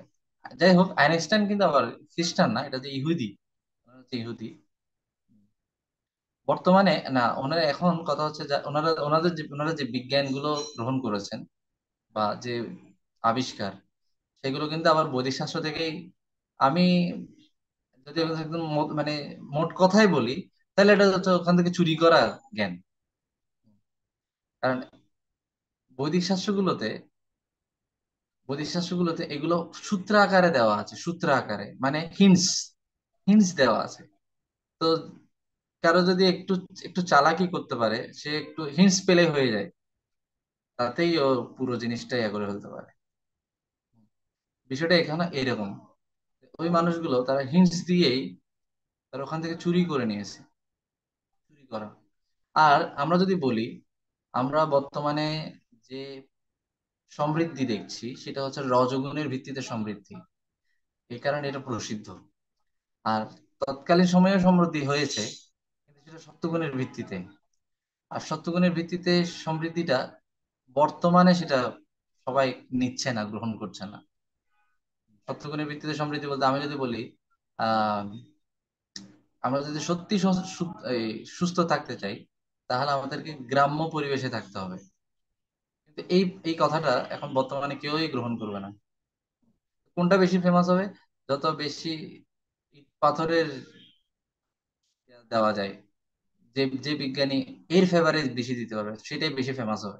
কারণ বর্তমানে আপনি দেখবেন, যে এলাকায় মদখোরের সংখ্যা বেশি, সেই এলাকায় দেখবেন যে মদকে যে সাপোর্ট করে সেই কিন্তু নেতা হয়ে যায়, ফেমাস হয়ে যায়। বিষয়টা এরকম। বৈদিক বৈদিক যে যে শিক্ষা বা বৈদিক যে শাস্ত্র, সেখানে সেখানে গুলো যদি কেউ যথাযথ উপস্থাপন করেও, এটা এত বেশি ফেমাস হয় না। এটা হচ্ছে যুগের খারাপ দশার কারণে। কিন্তু এই একই জ্ঞান এই কলিযুগের আগে কিন্তু অনেক ফেমাস ছিল, যার কারণে ওগুলো ওগুলো বেশি তখন ওই সময়ে কিন্তু আমাদের সনাতন ধর্মাবলম্বী মুনি ঋষিরাই খুব বেশি ফেমাস ছিলেন, আইনস্টাইনের মতোই। ওনাদের তখন চিনতেন। এই জন্য আমি বলছি যে আপনারা ওই অর্জুনকে কি চেনেন না? অর্জুনকে চেনেন, কিন্তু ওনারা ওই সময় ফেমাস। কিন্তু ওই ধরনের মানুষগুলো এখন ফেমাস না কেন? কারণ এখানে মানুষের রুচিটা একটু অন্যরকম। তো সমরুচির যদি কিছু পায় তারা, তখন সেটাকে খুব বেশি ফলাও করে, প্রচারণাও করে। যার কারণে এখন ওগুলোই ফেমাস হয়ে গেছে। দেখবেন, আহ আগে সময়ে বৈদিক যুগে মাটির ঘরকে বেশি প্রাধান্য দেওয়া হতো, আর এখন দেখা যাচ্ছে এসির ঘরকে বেশি প্রাধান্য দেওয়া হয়। এসিটাকে সবাই লুফে নিচ্ছে। হ্যাঁ, কারণ মানুষ এখন অল্প আয়ু, স্বল্প বুদ্ধি, অলস, এরকম। তো দেখা যাচ্ছে কি তার কাছে এটাই বেশি খুব ভালো লাগছে। তো যে আগে বললাম, যেখানে যে এলাকায় মদখোরের মাতালের সংখ্যা বেশি, ওই জায়গায় কিন্তু ভোট পাবে, কিন্তু যে মাতলামিকে সাপোর্ট করবে সে ভোট পাবে বেশি। ওই জায়গায় কিন্তু বিদ্যালয় বা এগুলো বেশি সাপোর্ট পাবে, শিক্ষানুরাগী ব্যক্তিরা কিন্তু বেশি সাপোর্ট পাবে না। মদের দোকানকে যে বেশি ফ্যাসিলিটি দেবে তারাই, ওই নেতাগুলো বেশি ভোট পাবে, কারণ ওখানে মাতালের সংখ্যা বেশি। ঠিক আছে। আবার যে জায়গায় শিক্ষিত মানুষ বেশি, ওই জায়গায় দেখা যাবে কি মদকে যারা সাপোর্ট দেয়, যে যে মাতাল ওই নেতাকে কেউ সাপোর্ট করবে না, ভোট দেবে না। শিক্ষাকে বেশি প্রাধান্য দেয়, তাকেই সবাই ভোট দেবে। তো এখন এই যুগে, এই কলি যুগে দেখা যায় কি মানুষ মানে কি বলে, অধপতিত বিষয়গুলোকেই বেশি ইয়া করে, যার কারণে এইগুলো বেশি ফেমাস হয়ে যায়। এটা যুগের প্রভাব। কিন্তু এই যুগের আগে যখন আরো বেটার সময় ছিল, তখন কিন্তু সনাতনীদের মধ্যে থেকেই অনেক স্টার ছিল।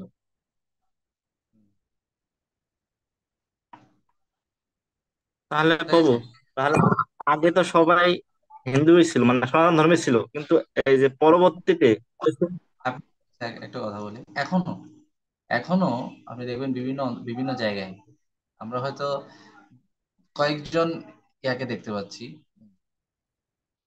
এখনো আপনারা দেখবেন বিভিন্ন জায়গায় বড় বড় প্রতিষ্ঠানগুলোতে সব বেশিরভাগই ইন্ডিয়ান ব্রেন গুলো সব ইন্ডিয়ান। কেন আমরা হয়তো বিভিন্ন প্রতিষ্ঠানকে দেখতে পাচ্ছি যে এত এই এই এই উদ্ভাবন করছে, কিন্তু ওখানে কাজ করছে কিন্তু বেশিরভাগই ইন্ডিয়ান, উপমহাদেশীয়। কারণ এখান থেকে তাদেরকে স্কলারশিপ দিয়ে নিয়ে যাওয়া হয়, এবং এখান থেকে কেউ গেলে তারা তারা এখানে আসে না, বেশিরভাগই আসে না, থেকে যায়। তারা ওখানে শ্রম দিচ্ছে, মেধা দিচ্ছে। আহ, দেখা যাচ্ছে কি ওইখানের প্রতিষ্ঠানেরই নাম হচ্ছে, কিন্তু ব্রেইনটা কিন্তু ইন্ডিয়া থেকে গেছে। বেশিরভাগ ক্ষেত্রে আপনি দেখবেন ওখানে সিইও, যেমন গুগলের সিইও কে, সে একটা ইন্ডিয়ান। ঠিক আছে। এরকম। কিন্তু গুগল কিন্তু সব জায়গায় দাপিয়ে বেড়াচ্ছে। তারপরে এই যে মহাকাশ, নাসার বিজ্ঞানী কিছুদিন আগে রকেট পাঠালো, তো ওখানে ওরা দেখছে ইন্ডিয়ান। এরকম আর কি। ইন্ডিয়ান ব্রেনও আছে, বিজ্ঞানীও আছে। ডক্টর আব্দুল কালাম আজাদ ইনি ইন্ডিয়ান, কিন্তু উনি ভগবত গীতা পড়তেন। আইনস্টাইন নিজেও ভগবত গীতা পড়তেন। ঠিক আছে? এভাবে তারা দেখা যাচ্ছে কি মূল ফিলোসফি গুলো বেদ শাস্ত্র থেকে, এগুলো থেকে নিয়ে ইয়ে করেছে। তো আমাদের মুনি ঋষিরা তো যথেষ্ট হাম্বল, ওনারা কখনো চাইতেন না তাদেরকে প্রচার করা হোক। ওনারা শুধু তাদের বিষয়বস্তুটাকে ফোকাস করতেন, নিজেদেরকে ফোকাস করতেন না তেমন। কিন্তু এখন তো হচ্ছে প্রসারেই প্রসার। আমি যতই দেখা কি ক্ষুদ্র একটা কিছু আবিষ্কার করেছি, ওতেই দেখা যাচ্ছে কি এত প্রসার প্রসার হয়ে করে ফেলছি। উম, অথচ জিনিসটা খুবই সামান্য, এরকম আর কি। বর্তমানে এগুলোই প্রচারিত হবে বেশি, প্রসারিত হবে বেশি। এটা কলিযুগের এটাই লক্ষণ।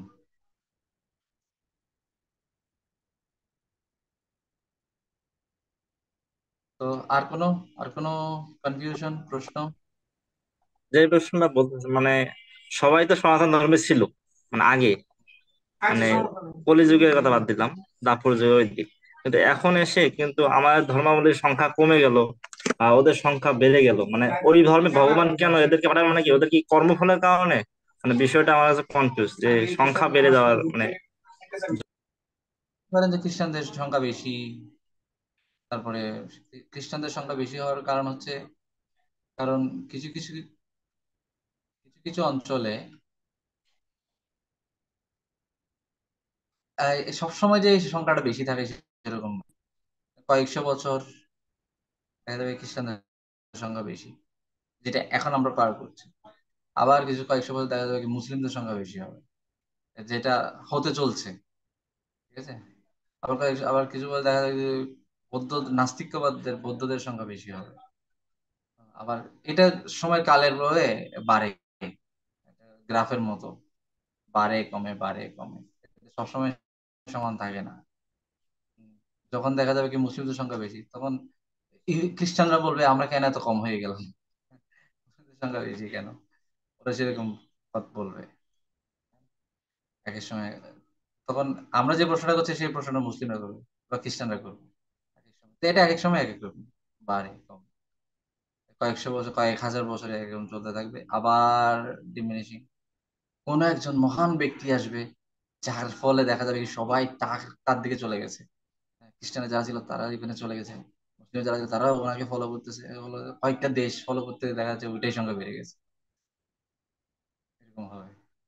আবার ওনারটা কিছুদিন পর ক্ষয়প্রাপ্ত হবে, অন্য আরেকটা এরিয়াতে দেখা যাচ্ছে মরুভূমির যুগে কোন একজন নবী আসবে বা কোন একজন ব্যক্তি আসবে, সবাই ওনাকে ফলো করবে। আর দেখা যাচ্ছে কি ভারতবর্ষে এমন একজন ব্যক্তি আসবেন যাকে ফলো করতে করতে তাদের সংখ্যাটা বেড়ে যাবে। তখন দেখা যাবে কি আবার ওটার যেমন যেটা এখন হচ্ছে যেমন হিন্দুদের সংখ্যা কিন্তু আগে যতটা ছিল এখন আরো বাড়ছে, কারণ ইসকনের ফলে। ঠিক আছে, অনেক খ্রিস্টান দেখা যাচ্ছে, তো এটা যখন আরো হতে থাকবে আরো 1000 2 বছর তখন এটা অনেক সংখ্যা অনেক বেড়ে যাবে।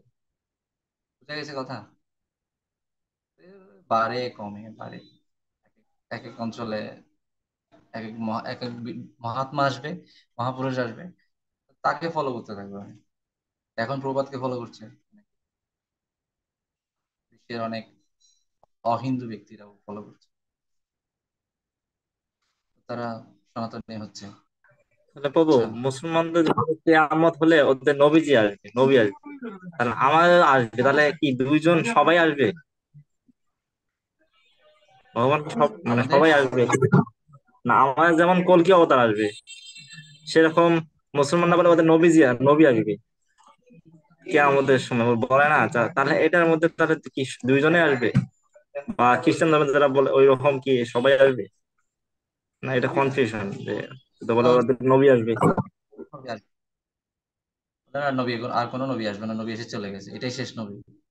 না, আমি মনে হয় শুনছিলাম যে ওদের কিয়ামতের সময়, যে বলে কিয়ামতের সময় যে আসবে। কিয়ামতটা হচ্ছে একটা কি বলে একটা সিচুয়েশন, এটা কোনো সময়কে বোঝানো হচ্ছে না, এটা একটা সিচুয়েশন। সময়, যে সিচুয়েশনে